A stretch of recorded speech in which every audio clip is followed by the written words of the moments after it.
Alright, so movie number 7, Harry Potter and the Deathly Hallows, Part 1.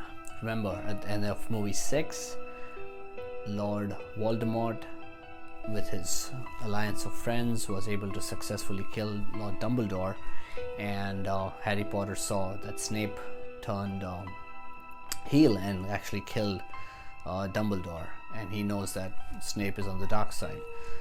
But before his death, Dumbledore was able to get rid of two of the 6 Horcruxes, so there's 4 more to go.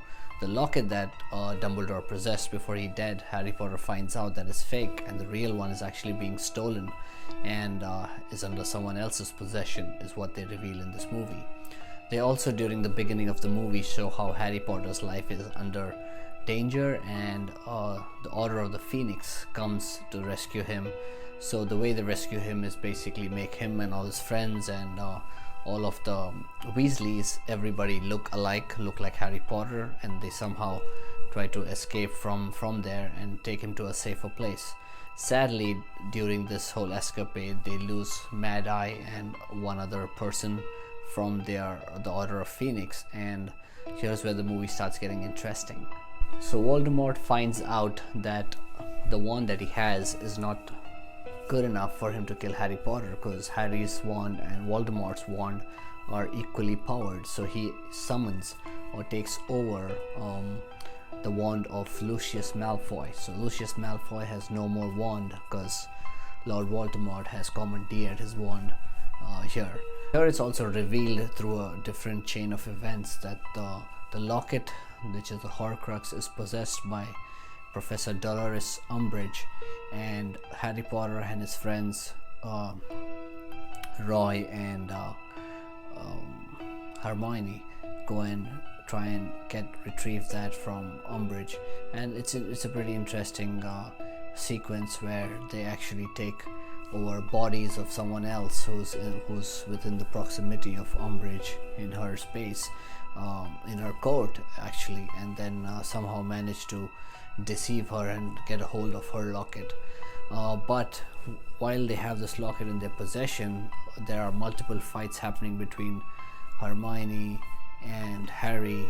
So now that Ron, Harry and Hermione have the locket in their possession, they're trying to get rid of it and trying to destroy it, but somehow they find out that this thing is not is pretty much indestructible, so they need some superpower to get rid of this. And there's a certain fights that happening between Ron and Harry, due to which he leaves both of Hermione and Harry and goes away, and Ron comes back later on, and somehow due to his help they are able to collect a sword which was used to get rid of this Horcrux. So eventually they were able to get rid of the third Horcrux, which was this locket. And at the beginning of the movie they also show that Dumbledore, after his death, had a wish that each of these 3 would get a gift from him. He gave Harry the snitch that he caught in his first Quidditch match. He gave Ron the Deluminator, which basically captures the light and releases it at his will. Also has some of the power, which is revealed later towards the end of the movie. And then Hermione gets a book which actually has a lot of secrets and a lot of hints for them to be used in the future. Throughout the movie we will see a symbol of pretty much 2 objects entangled in a triangle that Hermione is pretty curious about, and towards the end of the later half of the movie they realize that this is the symbol of the Death of Hallows, which is basically comprising of 3 items which would make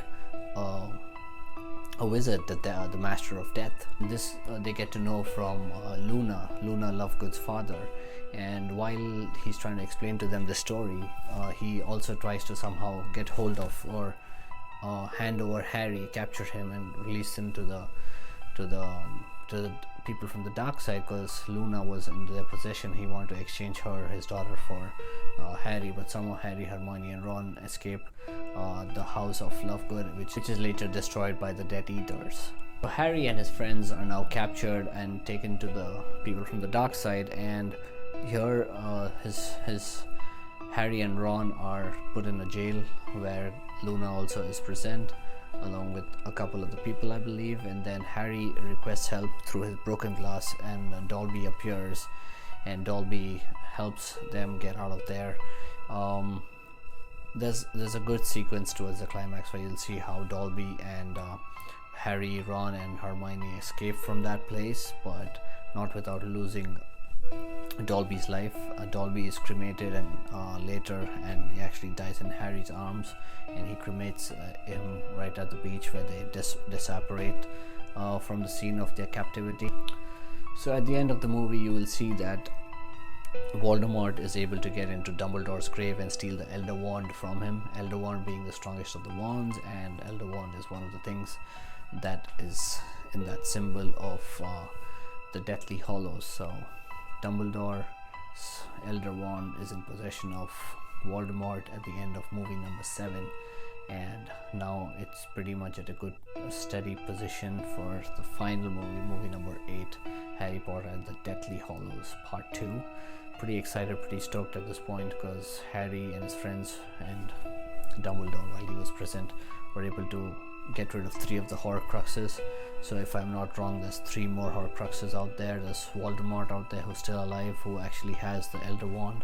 So this sets up the climax pretty well. I'm pretty excited, looking forward to seeing the final movie, and I definitely rate this movie as probably one of the most interesting movies, so about 4.8 out of 5, and excited for movie number 8 and completing the Harry Potter series.